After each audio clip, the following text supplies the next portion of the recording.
Hello guys, સ્વાગત છે તમારું એક નવા વ્લોગમાં. તો સવારના 7 વાગ્યા ને હું ને નિખિલભાઈ આવ્યા છીએ ગાર્ડનમાં એક્સરસાઇઝ કરવા. પણ ગાર્ડનમાં છે પાણી બહુ એટલે દોડાય એમ નથી.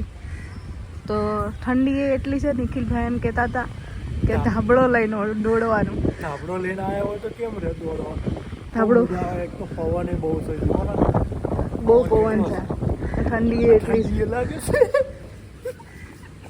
દિવસે દિવસે ઠંડી વધતી જાય છે.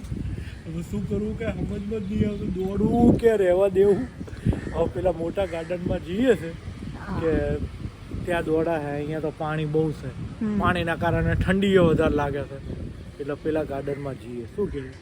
ચલો પેલા ગાર્ડનમાં જોઈએ અને ધાબળા વાળો આઈડિયા કેવો છે ને કહેજો.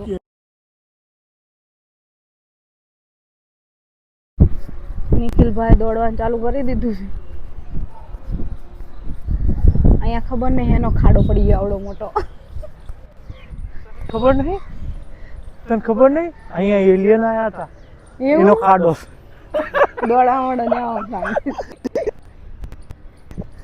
અમારા મોટા ગાર્ડનમાં રનિંગ પતી ગઈ છે. અમારા ગાર્ડનની પાછળ મામાદેવનું મંદિર છે, તે બતાવવા માટે આવ્યા તમને. કોઈને દર્શન કરવું હોય તો આવી જાજો. બહુ ફેમસ મંદિર છે અહીંયાનું મામાદેવનું. તો હવે અમે જઈએ છીએ ઘરે, બરાબર? ચલો, તો અમે રનિંગ કરીને ઘરે આવી ગયા છીએ.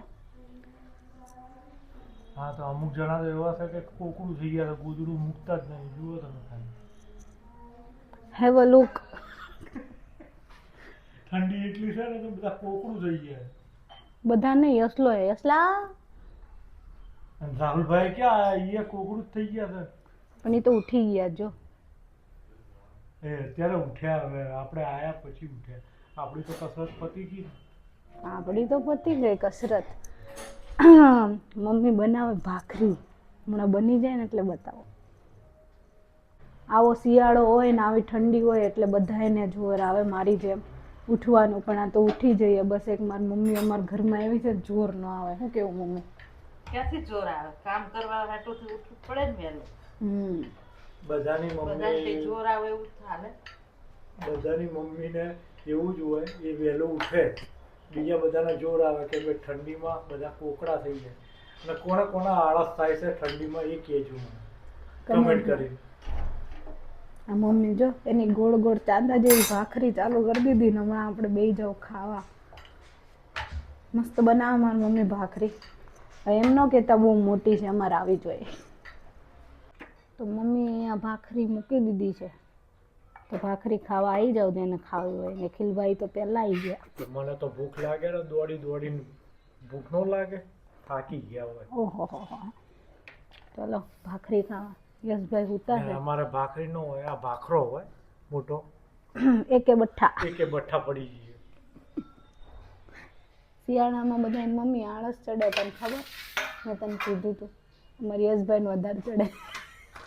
ગોદડા મૂકતો જ નહીં. કોલેજ જવાનો ટાઈમ થઈ ગયો છે એટલે હવે ઉઠશે ક્યાં જાય. આવી જાઓ, ભાખરી ખાવી હોય મમ્મી ખાવી હોય તો આવતા. ઓહો, મારી મમ્મીનું મસાલા દહીં. ચા તો એને ખાવી હોય નહીં તો દહીં ને ભાખરી. આવી જાઓ. તો અત્યારે થયા છે 12:30. નિખિલભાઈ ને રાહુલભાઈ આવી ગયા છે દુકાનેથી, જમવા બેસી ગયા છે. શું બનાવીશ? દૂધીનો દાળ શાક ચોળીને ખાઈ લેવાનું અને ભાત પડ્યા છે, બીજું શું હોય? હા, દૂધીનું શાક, વઘારેલા ભાત. અને તું કોલેજથી આવી? હા, હું કોલેજથી આવી ગઈ. મારા હાટું રહેવા દેજો રોટલીઓ. એકલો ખાઈ નો મારે બાકી નથી જમવાનું. મને કાંઈ ભૂખડ સમજે છે? આ જોતો ભૂખડ સમજે મને. હું ખાઉં જ રહું છું. ના ના, તમે નહીં ખાઓ જરા. રાહુલભાઈ ખાઈ લીધું છે જોકે. મારી મમ્મી અહીંયા પુડલું બનાવે છે ઓટ્સનું. મારે ને મમ્મીને બંનેને ખાવાનું. શું મમ્મી? હા, ખાવું હોય તો આવતા રહે. મારી મમ્મીને ડાયાબિટીસ છે એટલે મારી મમ્મીને ઓટ્સનું પુડલું ખાવાનું, જોડે જોડે મારે ખાવાનું, કેમ કે મને દૂધીનું શાક ભાવતું નથી એટલે. બરાબર ને નિખિલભાઈ? હા, યા સુધી આવ્યો નથી. ઓકે.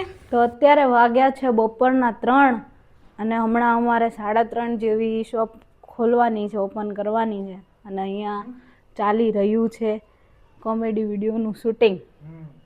ડિસ્કશન ચાલે છે કે કઈ રીતનું કરવાનું છે. કઈ મારી મમ્મીને બધા સમજાવે છે કે આમથી આમ આમથી આમ કરવાનું છે.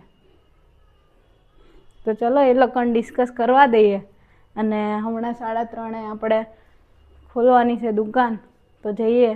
અને વિડીયોને અહીંયા જ એન્ડ કરીએ છીએ. આજના માટે આટલું જ. મળીએ નેક્સ્ટ વ્લોગમાં. તો લાઈક, શેર અને સબસ્ક્રાઈબ કરી દેજો ચેનલને. Bye bye.